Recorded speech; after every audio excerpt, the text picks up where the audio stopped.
Et c'est parti pour le débrief du 11 août. Alors, avec les premiums, on était ici lors du briefing. Donc, en fait, compte, on a eu quasiment le même briefing que hier, hein. On était légèrement au-dessus de la YVH et on avait toujours cette résistance au-dessus de la tête, hein, qui est la même que hier, avec ce POC équilibre et ce delta négatif. Donc direct YVH, on attend en gros de casser ça pour potentiellement faire une continuation haussière, hein, pour revenir sur la même résistance qu'on a vu hier. Si on se trouve dans la VA, eh ben, faire du ping-pong. Et le souci, c'est que le scénario baissier serait cassure de YVL. Et en fait, on arrive sur le même principe que la cassure de YVH. C'est que rapidement, en fait, on arrive sur un support ici. Et tant qu'on ne vient pas casser ce support-là, eh ben, on ne pourra pas atteindre notre target des 540. Alors, au niveau du carburant, qu'est-ce qui s'est passé? Donc, comme d'habitude, la ligne rouge, Max 7, ligne violette, Nasdaq. Donc on voit dès l'open, bon ça rage un petit peu, puis ensuite on commence à avoir une descente, on passe en gamma effect négatif, on a un petit pullback, enfin on a un pullback, on a le notional qui remonte, et hop là, beau décrochage, ça descend, ensuite on voit qu'à partir de 47 on a une remontée, et à l'issue, vers 16h, on voit que il monte, et puis voilà, un décrochage, donc il monte, il y a du notional positif, puis ensuite du notional négatif, hein, donc on voit on est remonté à quoi? À 50, à 100 on va dire. Donc on a une nationale qui est descendue jusque quasiment 800, moins 800, on est remonté jusqu'à moins 100, et après derrière le national qu'est-ce qu'il fait? Il redescend en gros jusque moins 600.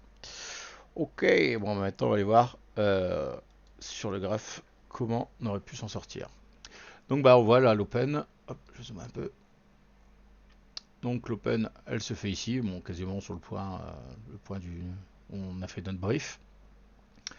Le marché descend, hein, donc on voit là, à partir de 34, on voit le notional qui descend. Donc comme d'habitude, hein, quand je vois mon notional qui descend, on a quand même plus de chance, hein, quand on a à moins 150 d'aller taper les moins 250 que le plus 250, hein, le gamma effect positif. Donc bon, partant de là, on a plutôt envie de shorter. Donc on short et puis voilà, rapidement, hein, comme hier, le jeu est assez serré. Donc rapidement, on arrive sur des VAL, le POC, les bas d'ici, et si ça passe, on a notre niveau qui est encore en dessous. Donc là, on voit qu'il y a du volume, il y a du momentum, donc voilà, on se dit, on peut shorter, et puis rapidement, on arrive sur notre niveau. Donc voilà, c'est vraiment, depuis hier, c'est des journées assez difficiles, entre guillemets, parce qu'il n'y a pas beaucoup de volatilité, donc faut ajuster son agressivité et son type d'entrée. C'est-à-dire que là, comme on s'attend du marché un peu range, en plus on est au mois d'août, il n'y a pas beaucoup de volume, voilà, tout le monde n'est pas sur le marché, donc puis il y a des choses qui vont arriver, donc le marché est en attente. Donc là on est quoi? 38, 38, 38. Donc 38, voilà, là on voit que notre national remonte, comme d'habitude, je suis sur mon support. Ici je vois mon canal haussier qui fait remonter mon national. Est-ce qu'on continue à shorter ici? Potentiellement non, hein. Le carburant il va pas dans le bon sens. Le marché qui remonte, on a notre contrôle vendeur. Marché qui remonte, on voit des acheteurs. Ici quoi? 41, 41, on est là-haut. On commence à voir notre canal baissier qui commence à s'amorcer. Ok, on voit que notre notional réagit un peu, on voit que notre contrôle vendeur est là. En fait, qu'est-ce qu'on a fait? On est venu créer du volume avec du momentum, on est venu toucher notre support, le carburant se renverse. Donc, soit on part à l'achat, bon, en tout cas, si on part à l'achat, on va faire attention à notre contrôle vendeur. Et en tout cas, quand on arrive sur le contrôle vendeur et qu'on voit là, à ce moment-là le canal baissier et que notre national repart, potentiellement on peut continuer à shorter, hein. En fait, c'est juste un pullback, hein. Et bien évidemment, qu'est-ce qu'on fait? On fait attention ici, hein, sur notre support. Qu'est-ce qui se passe dans mon notional, quoi? Est-ce que mon notional me refait le même coup ou il va remonter à 45? Bon, là, vous avez le gros décrochage d'école ici. Donc voilà, là on voit il y a du volume, il y a du momentum, donc on peut continuer à shorter. On a notre nouveau contrôle vendeur qui est là. Et là on voit que ça range, et puis là on arrive dans un range où on voit qu'il y a énormément d'efforts fournis par les vendeurs. Et pourtant, il y a pas de continuité. Et là, qu'est-ce qui se passe? Ben, un recanal haussier, mon national qui bouge, donc là on est aux alentours des 47, hein, donc bah, quand on arrive ici, en fait, là, quand on arrive ici, bah, on voit on a un canal haussier, ok, mon national remonte. Est-ce que c'est le moment d'acheter? Alors non, pourquoi? Parce que bah, tant qu'on n'a pas cassé mon contrôle vendeur, eh ben, pour le moment, on n'a pas de confirmation, hein.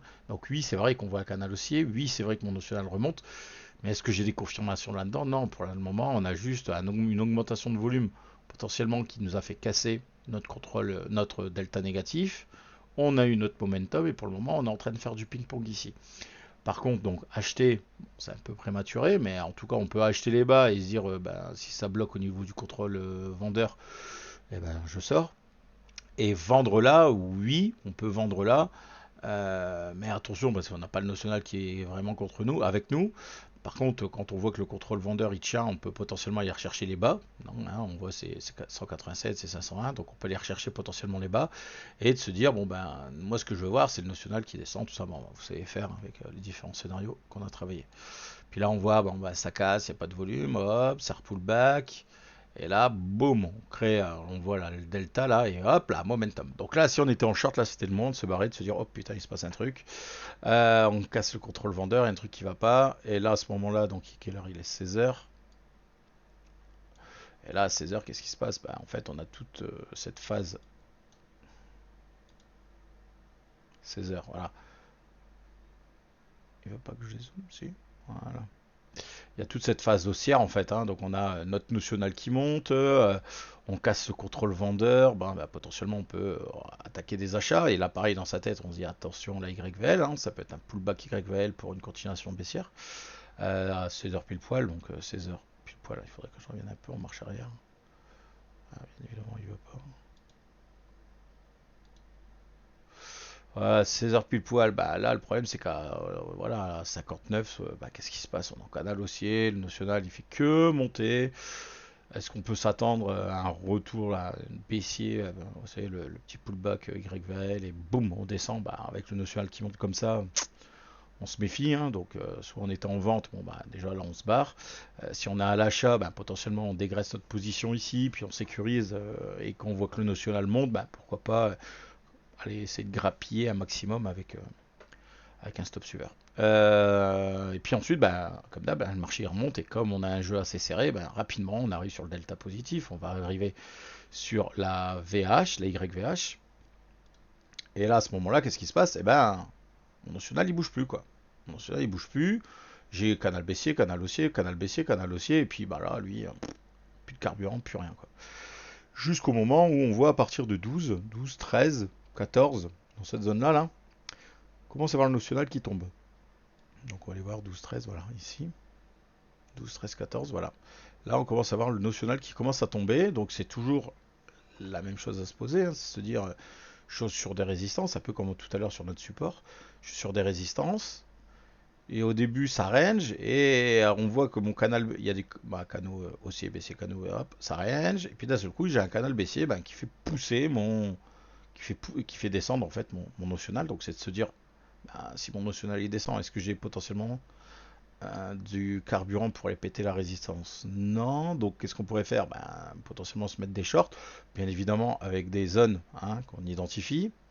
Et potentiellement, tant que ça descend, et dans ce range, c'est plutôt se mettre en short. Et voilà. Et puis notre validation elle est assez courte. Et donc là, on voit bien, hein, on voit ce contre-l'acheteur là qui tient notre marché avec toutes ces imbalances là, bam, bam, voilà. Donc là, toute cette phase là, on peut se dire, on vend, on vend, on vend, on vend. On voit à 32. 32, on se méfie parce que là, bam, le national il repart à la hausse. Ok. Est-ce qu'on achète? On casse pas le range par le haut. Donc, c'est ça, c'est 32. Ouais, 32. Donc, ok, il y a mon national là, il remonte. Alors attention, hein, parce que ça, c'est de l'effet miroir, parce qu'il est 16h32. Donc, là-dedans, qu'est-ce qui se passe après dans la foulée? Boum, canal baissier, paf, lui il retombe. Donc 38, on est encore là-dedans. En fait, on est toujours dans notre range. Hein, donc, effectivement, et à partir de 32, on aurait pu se poser la question, aïe, aïe, aïe, aïe, je vais peut-être arrêter mes shorts. Voilà, c'est quand on est ici, 32, on est là. Alors, ça tombe bien, de toute façon on est sur notre support, hein, on est sur la VL, donc est-ce qu'on va y shorter le contrôle acheteur et la VL? Bah non. Donc bon, pas de problème. Et puis ensuite quand il remonte et qu'on arrive sur le coup des 35-36 et qu'on voit que ça commence à recaver, eh ben, c'est de se dire 37-38, on est ici, hein, donc on revient sur le haut du range, boum, ça recave. Donc intéressant. Donc on garde toujours notre position short dans ce range là. Le marché là, il va nous faire une petite remontada, hein. On a cette remontada qui, oulala, c'est pas mal. Est-ce qu'on achète ici? Ben ouais, ça pourrait être sympa parce que ben, on se dit que ben, on casse le range par le haut. J'ai du notional haussier, tout ça, mais faire attention qu'on a toujours notre YVH au-dessus de la tête, hein. Donc bon, potentiellement des petits scalps, mais bon, faire super gaffe. Et qu'est-ce qui se passe? Eh ben, on voit ce canal aussi, hein, qui a donné naissance à, donc, à cette montée de notional. Et puis en fait, d'un seul coup, ça commence à pas ranger entre les poutres et les cols. Lui, il range, on se retrouve. Il est quelle heure? 35. Ah ben non, 35, non, 52. Je suis un peu après. Donc 52, on est dans ce range-là. On voit que, bah, ok, en fait, compte, est-ce qu'on a vraiment cassé avec du volume le haut du range? Ben non, on est juste en train de créer du volume. On n'a toujours pas eu de momentum. Plus au-dessus de nous, on a encore cette résistance. On voit ici, ça commence à se calmer. Le notional, il prend pas de direction. Et d'un seul coup, boum, canal baissier. Mon notional retombe. Bon, ben, potentiellement, on peut commencer à chercher des shorts là-dedans. On voit que le notional, après, derrière, il va même continuer à descendre. Et derrière, eh ben, on a la possibilité d'aller chercher. Bah, là, on est en temps présent. Voilà. Et hop. Et encore une fois, on a pété la VL, c'est cool. Mais on voit qu'on a cassé notre contrôle acheteur, c'est cool. On a même fait un petit pullback. Il y avait moyen de reprendre encore un petit scalp derrière dans cette descente. Mais encore une fois, attention à ce niveau-là, hein. En plus, on a eu beaucoup d'efforts des vendeurs. Et on a encore ce support là qu'on n'arrive pas à casser. Et concrètement, aujourd'hui, on a fait Mumus dans 810, vraiment bas si vous voulez, 810 sur 150 points quoi. Donc 150 points sur le Nasdaq, c'est vraiment que dalle. Eh ben écoutez, on va passer au débrief pour les premiums. Allez, je vous dis bye bye.